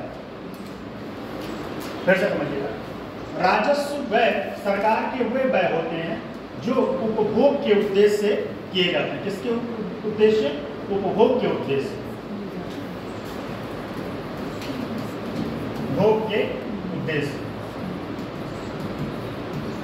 इसमें समझिएगा उपभोग के उद्देश्य से करता क्यों है, सरकार क्यों करता है। सिंपल सी बात है, डिमांड और सप्लाई का खेल, डिमांड और सप्लाई का। अगर सरकार कुछ योजनाएं, कुछ कल्याणकारी योजनाएं ना चलाए तो मार्केट में लोग डिमांड करना छोड़े। क्यों करना छोड़े? मान लो अगर आप हॉस्पिटल गए, क्या गए? हॉस्पिटल गए और हॉस्पिटल में आपका पैसा काफी खर्च हो गया। मान लीजिए 1 लाख रुपये, आपका 1 लाख रुपये सैलरी है, आपका साल का मान लीजिए महीने का 1 लाख रुपये सैलरी है। 1 लाख रुपये सैलरी है और दुर्भाग्यवश किसी का तबीयत खराब हो, वो 1 लाख रुपये गए आप हॉस्पिटल में लेके चले गए। अब क्या आप और मदों के खर्च कर पाएंगे? नहीं कर पाएंगे। तो सरकार क्या करता है, इन कल्याणकारी योजनाओं पर खर्च करता है जिससे आप यह 1 लाख रुपया जो हॉस्पिटल में खर्च कर रहे थे, इस रुपए को आप अलग अलग तरीके से मार्केट में डिमांड करें। कपड़े लाएं, फुल्की खाएं, फुल्की मतलब पानी पूरी खाएं, पिज्जा खाएं। पिज्जा खाएंगे तभी तो पिज्जा बनाएगा। कभी किसी लोग, आप लोगों ने डोमिनोज पिज्जा खाया? अरे भाई बहुत लोगों को खाया, मज़ा आता है, खाइए, अच्छा होता है, ऑफर में चलता है, बहुत टेस्टी होता है। फ्रेश मैं खाया ना, मुझे बहुत अच्छा लगता है। तो ये सब सारी चीज़ें, जैसे कोई मॉल, समझिएगा, देखिए एग्जाम्पल मैं दे के समझाता हूँ कि चीज़ें यहाँ बहुत उलझी हुई बातें हैं, मैं उसको आसान तरीके से समझाने का प्रयास करता हूँ। तो जैसे कहने का मतलब ये है कि सरकार क्यों खर्च करता है। जैसे आप मॉल में जाएं, कपड़ा खरीद पाए, पता चले आप कपड़े नहीं खरीदोगे तो क्या मॉल वाला फिर से जो है मॉल खोलने की हिम्मत रखेगा? क्या करने के लिए रखेगा भाई? जब उसको पता है कि मेरे कपड़े नहीं दिख रहे हैं, क्यों खोल के बैठेगा? तो क्या करता है सरकार, जो है विभिन्न कल्याणकारी योजनाएं, पेंशन आदि पर जो है पैसे देता है, अपने तरफ से व्यय करता है। वही होता है, क्या होता है? राजस्व व्यय। देखिए इसी बात को लिखना, समझ में आया कि नहीं? राजस्व प्राप्ति, राजस्व पहले तो हम क्या बताए थे? इसके पहले क्या बताए थे? पूंजीगत अर्थ क्या बताया था? हाँ, पूंजीगत प्राप्ति और पूंजीगत। देखो आगे राजस्व है, सरकार व्यय करके, व्यय मतलब वह नहीं, व्यय मतलब यही व्यय, हाँ व्यय करके आप लोग क्या बोलते हैं? मैं तो वह बोलता हूँ जो भी आप लोग बोलते हैं। समझ में आने लगे? अब आने लगी। अच्छा, पहले नहीं समझ पाते? हाँ, पहले लगता था कि हम क्या बोल रहे हैं, क्योंकि इस मसल में तो दिक्कत हुआ होगा समझ में। चलो कुछ दिन और दो चार 10 दिन 20 दिन और झेल। सर झेलिए नहीं, आपको सर आगे भी पढ़ाना है हमको। नहीं, आगे पता नहीं क्या होगा आगे का।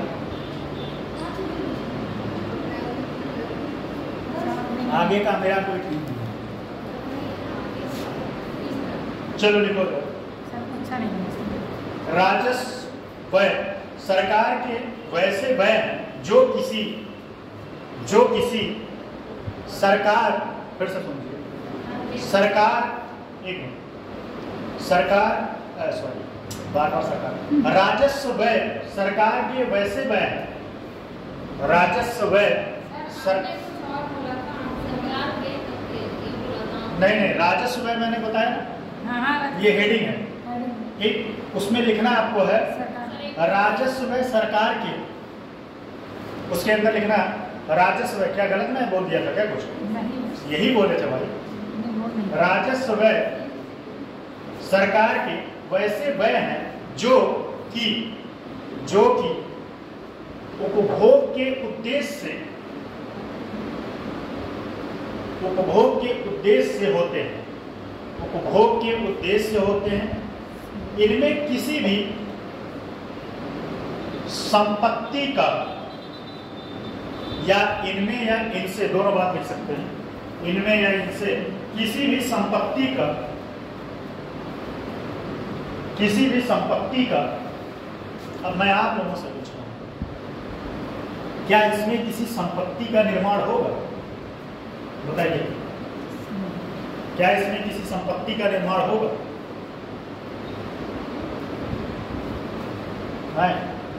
बताइए, एक बता दिया था, क्या इसमें किसी संपत्ति का निर्माण होगा?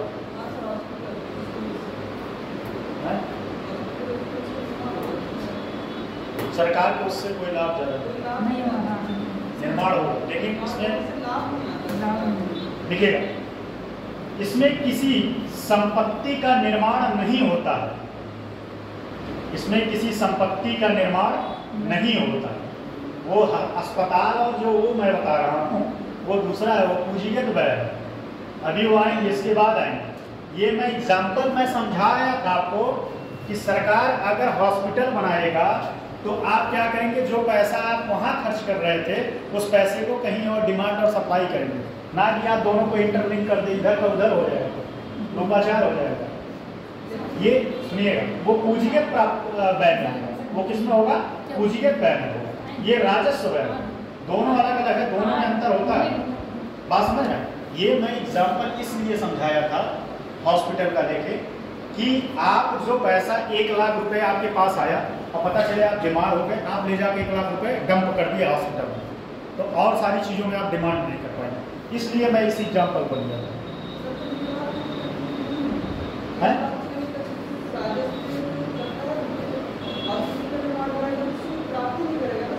प्राप्त नहीं, सुनिए,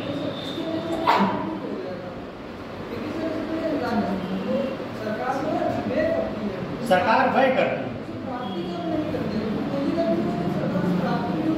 हाँ, प्राप्ति भी होती है, व्यय भी होती है। जैसे कि मान लीजिए हॉस्पिटल खड़ा किया तो पहले ये व्यय, जैसे अभी आएंगे, चलिए उस पर आएंगे, अभी इसके बाद ये लिखिएगा। ये पहले क्लियर होगा कि नहीं? इसमें कंफ्यूजन नहीं है? ठीक, लिखिएगा।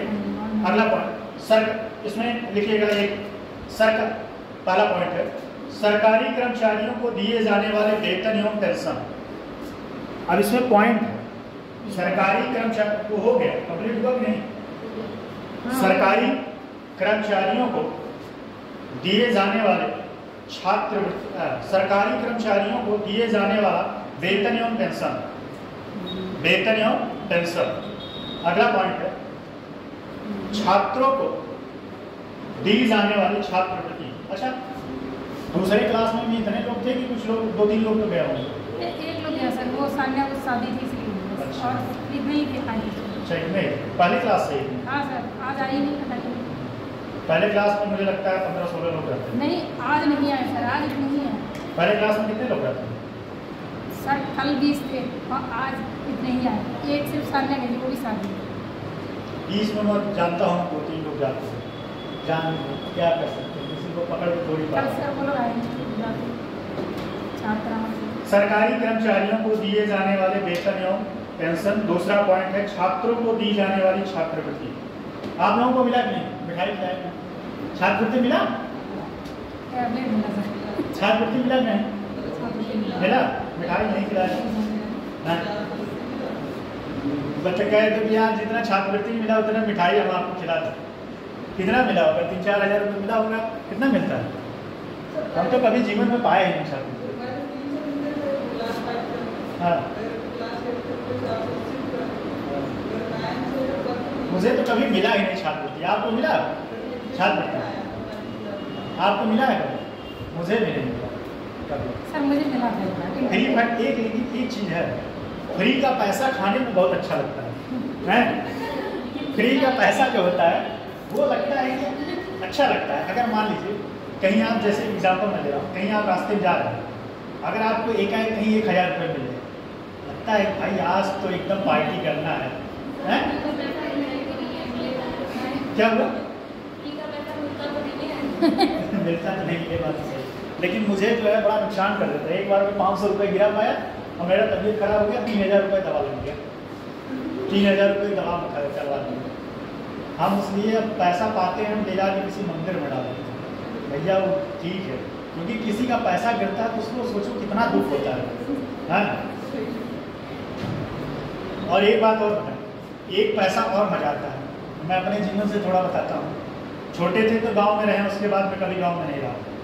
गांव में एक पैसे का और मजा आता है खर्च करने में। जब आपके घर गेहूं हो और गेहूं ले जाके मार्केट में बेचें, उस पैसे का एक अलग ये अनुभूति फील होता है। लगता है कि भाई ये पैसा मजा आ गया। कभी ऐसा किए हो आप? आप लोग नहीं किए, हम तो किए हैं।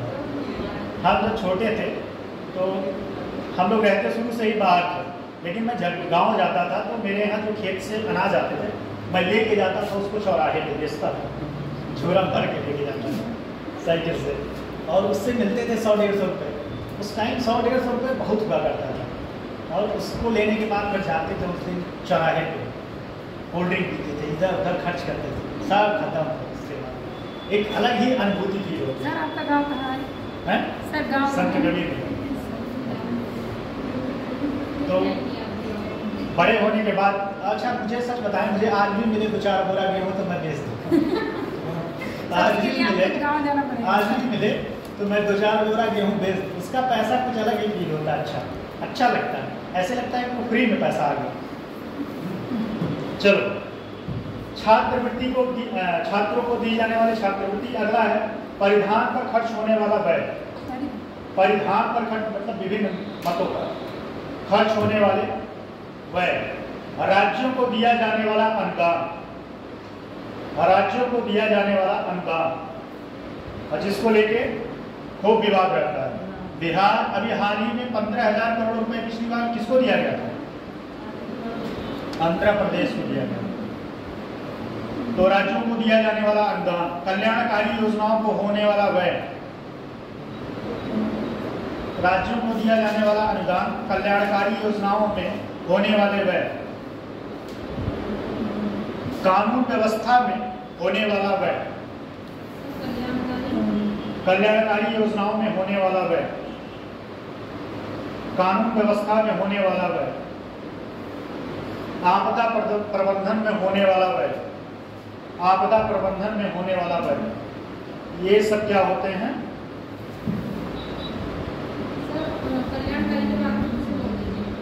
कल्याणकारी हो गया, आपदा प्रबंधन में होने वाला व्यय। मतलब ये एग्जाम्पल है, आप ऐसे बहुत सारे एग्जाम्पल लिख सकते हैं। बस मैं याद करने के पर्पज से नहीं कहता हूँ, वैसे तो आप बहुत सारे एग्जाम्पल दे सकते हैं। पैराग्राफ चेंज करके लिखिएगा, चेंज करके लिखिएगा। कुछ व्यय ऐसे होते हैं जिनमें राजस्व व्यय एवं पूंजीगत व्यय दोनों शामिल होते हैं। कुछ ये नोट में लिखिएगा, नोट लिख लीजिएगा उसके पहले।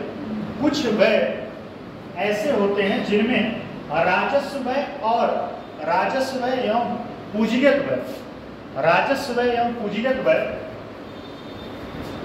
दोनों शामिल होते हैं, दोनों शामिल होते हैं। उदाहरण के लिए फॉर एग्जांपल रक्षा क्षेत्र में लड़ाकू विमान, रक्षा क्षेत्र में लड़ाकू विमान, फिर है कॉमा युद्धपोत, युद्धपोत, युद्धपोत,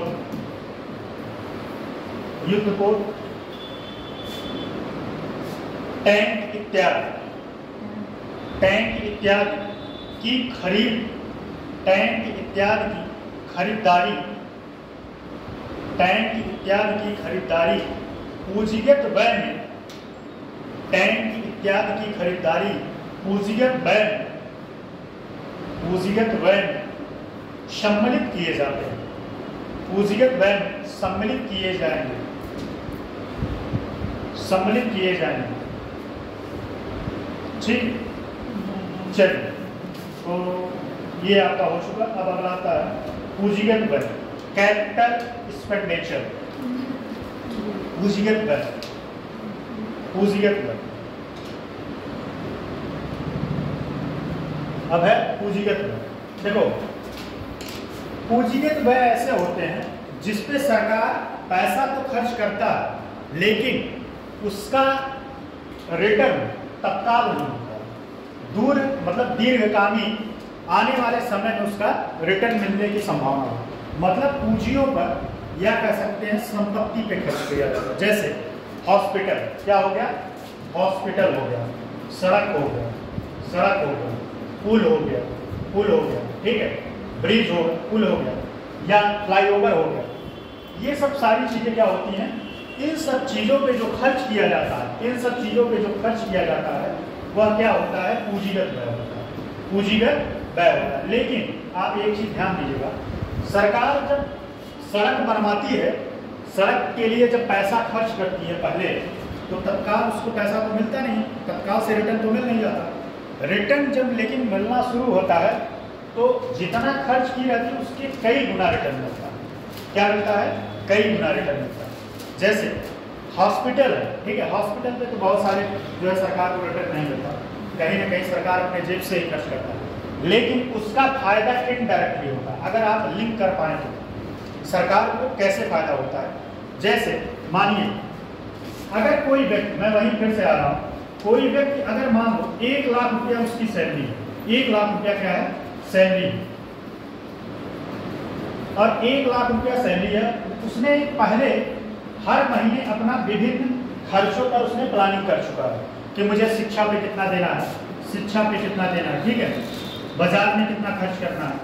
दुर्भाग्यवश वह जो है किसी कोई व्यक्ति उसके घर में बीमार पड़ गया, कोई व्यक्ति बीमार पड़ गया, ये पूरा 1 लाख रुपए जाके किसी हॉस्पिटल में, प्राइवेट हॉस्पिटल में जाके डंप हो जाए, या कह सकते हैं अगर ये सरकारी हॉस्पिटल ना हो, किसी प्राइवेट हॉस्पिटल में डंप हो जाए, तो क्या वो और चीज़ों का डिमांड करेगा, और जब और चीज़ों का डिमांड नहीं करेगा तो डिमांड और सप्लाई क्या होगा, क्या होगा बताइए आप दोनों बहन बताएं, दोनों लोग बहुत पूजा करती हैं। आज बृहस्पतिवार को मैं तो रहता हूँ, तो सुनिए, तो क्या होता है, सुनिए, एक ये जो है आप जो है 1 लाख रुपए जो व्यय करते हो आप इधर उधर, ठीक है, अगर मान लीजिए आप हॉस्पिटल पे सारे पैसे व्यय करती, तो आपके विभिन्न मदों पर जो खर्च होने वाला है वो पैसा ठप हो जाएगा, और डिमांड और सप्लाई का जो सर्किल होता है, डिमांड और सप्लाई का धीरे धीरे ठप हो जाएगा। क्या होगा, डिमांड और सप्लाई। बात समझ में आया कि नहीं, तो लिखिएगा, पूंजीगत व्यय सरकार के वैसे व्यय हैं जिनमें किसी संपत्ति का निर्माण हो। पूंजीगत व्यय ऐसे व्यय हैं जिनमें किसी संपत्ति का निर्माण हो, जिनमें किसी संपत्ति का निर्माण हो। ऐसे व्यय में निम्नलिखित को सम्मिलित किया जाता है। अब बताओ संपत्ति का निर्माण हो रहा है कि नहीं?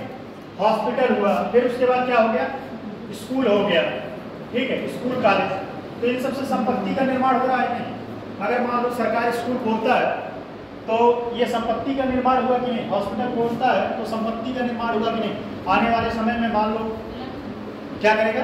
वो अपनी संपत्ति को किसी और को दे सकता है या प्राइवेट सेक्टर को दे सकता है। क्या होगा? प्राइवेट सेक्टर को दे सकता है, ठीक है।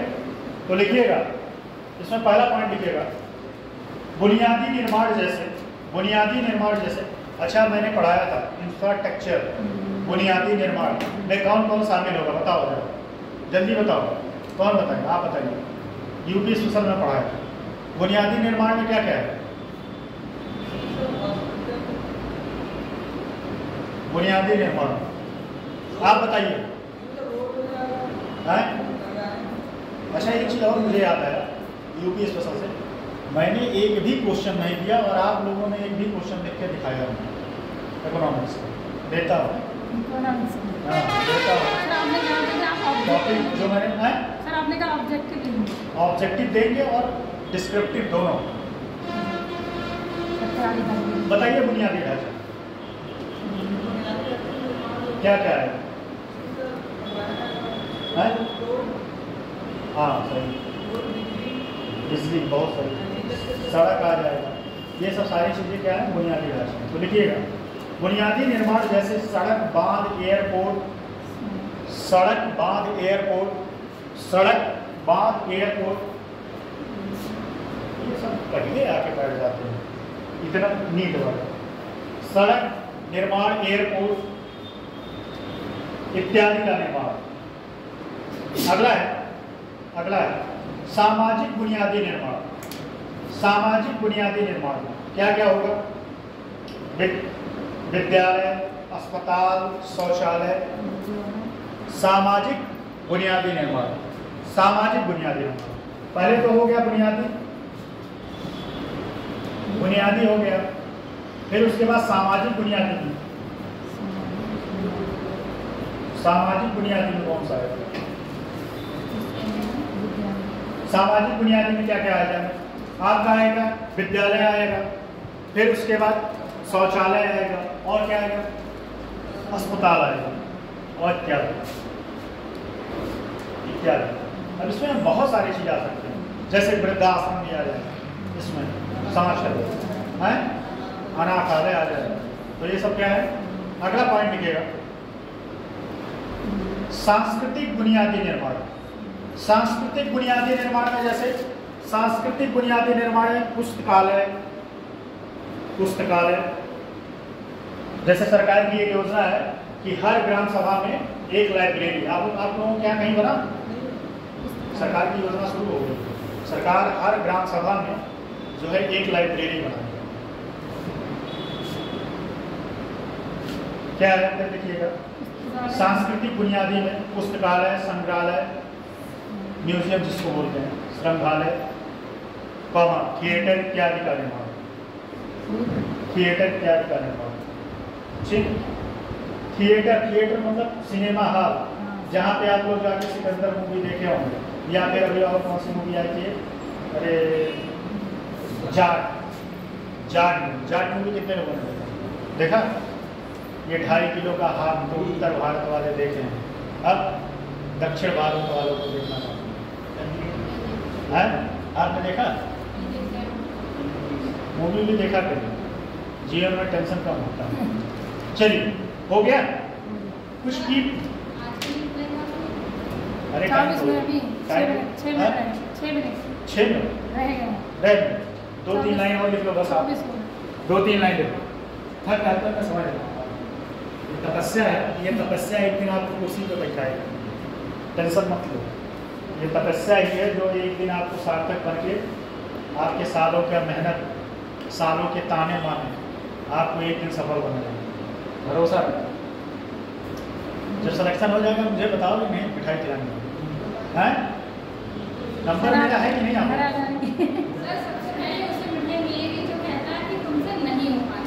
हाँ एकदम से, इस बात से मैं सहमत हूँ। और जब कोई कहे नहीं हो पाएगा, हमसे बात करेगा, उसका ऐसा ब्रेन वॉश करेंगे ना फिर दोबारा आपको कहेगा नहीं, सही बता रहा हूं, दोबारा वो कभी कहेगा नहीं कि तुमसे नहीं हो पाएगा। देखिएगा पहला पॉइंट, मुझे सही बताएं, मुझे लगता है ना कि मुझे क्लास और मेरा क्लास होता, अब तो मैं पता नहीं पढ़ाऊंगा नहीं, मेरा मन नहीं है वैसे बहुत, लेकिन अगर मेरा क्लास बहुत होता और ये क्लास में भरे बच्चे होते ना, मैं सच बता रहा हूँ गारंटी के साथ एक एक बच्चों दिमाग में भर देता और उन्हें मजबूर कर देता मेहनत करने के। ऐसी ऐसी बातें मेरे पास बहुत सारी बातें ऐसा नहीं, सब कहानियाँ नहीं, मैंने पढ़ा है लोगों को, बहुत सारे लोगों को, मेरे पास भ्रमाण है लोगों के स्ट्रगल की कहानी और खुद के भी स्ट्रगल, दूसरे के अपने भी स्ट्रगल। मैं भी बहुत स्ट्रगल किया हूँ, ऐसा नहीं, यहाँ खड़े होने के लिए बहुत मेहनत करना पड़ता है। मैं भी खूब साइकिल चलाया हूँ, इलाहाबाद साइकिल खूब चलाई, और भी एकदम ऐसे, आप गर्मी कभी जाओ इलाहाबाद, हालत ख़राब हो जाएगी। मैं मई जून के गर्मियों में लगभग रूम से 5-6 किलोमीटर 7 किलोमीटर साइकिल से कोचिंग जाता हूँ। स्ट्रगल सबके जीवन में। लिखिएगा 2-3 पॉइंट है, लिख लीजिए। केंद्र की प्राप्तियों में, लिखिएगा ये सब की पॉइंट है। केंद्र की प्राप्तियों में राजस्व प्राप्ति का योगदान, केंद्र की प्राप्तियों में राजस्व प्राप्ति का योगदान, केंद्र की प्राप्तियों में राजस्व प्राप्ति का योगदान पूंजीगत प्राप्ति के योगदान से ज्यादा रहता है, पूंजीगत प्राप्ति के योगदान से ज्यादा रहता है। इसी प्रकार केंद्र के व्यय में, इसी प्रकार केंद्र के व्यय में राजस्व व्यय। अच्छा, अब मैं यहाँ आप लोगों से पूछ रहा हूँ, थोड़ा आप लोग अपना बताइए, सरकार राजस्व व्यय ज्यादा करेगा कि पूंजीगत व्यय ज्यादा करेगा?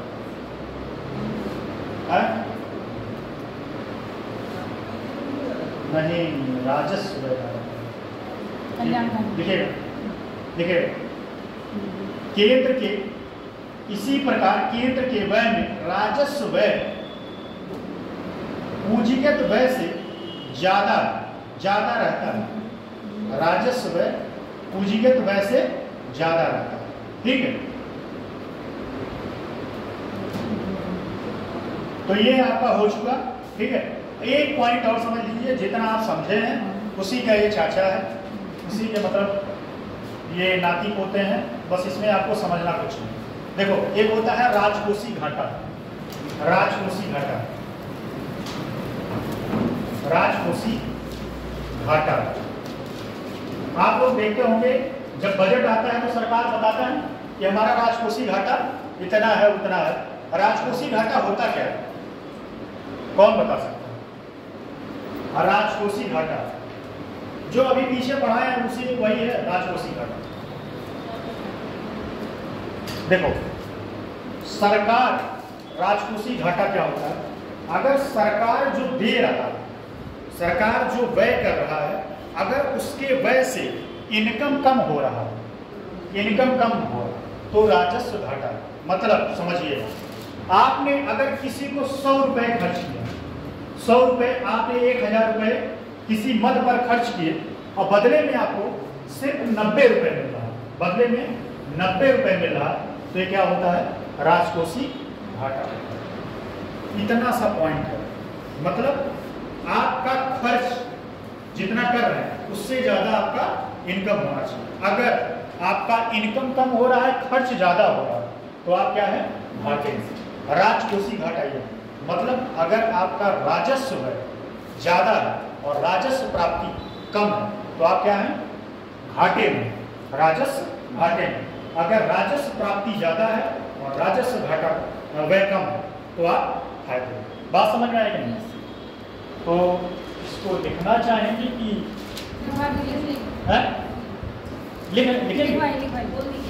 लिखिए। यदि सरकार की प्राप्तियां, जो मैं पॉइंट बताया हूं सेम वही चीज है, आसान शब्दों में थोड़ा समझाए।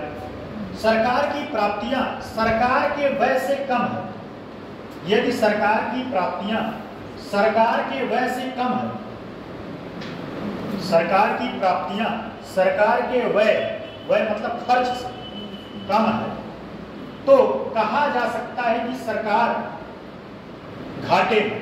अच्छा ये बताइएगा, क्या ये किसी देश के लिए ठीक है? राजस्व घाटा होना क्या किसी देश के लिए ठीक है? अच्छा एक चीज बता दें, कभी कभी सरकार जानबूझकर राजस्व घाटे में रहता है, क्योंकि समझ लीजिए इस बात को, तब देखिएगा राजस्व घाटा कभी कभी सरकार जानबूझ के लेता है, क्योंकि राजस्व घाटा पता चले सरकार इसी चक्कर में रहे कि हमारा ज़्यादा से ज़्यादा इनकम हो, तो वो खर्च कम करने का। सरकार वो खर्च इसलिए करता है कि लोगों के पास पैसा जाए और लोग हाथ खोल के खर्च करें, और जिससे ज़्यादा खर्च करेंगे तो डिमांड और सप्लाई का कॉन्सेप्ट चलेगा, और डिमांड और सप्लाई का कॉन्सेप्ट चलेगा तो फिर क्या होगा, मार्केट सर्वाइव करेगा और लोगों को क्या मिलेगा, एम्प्लॉयमेंट।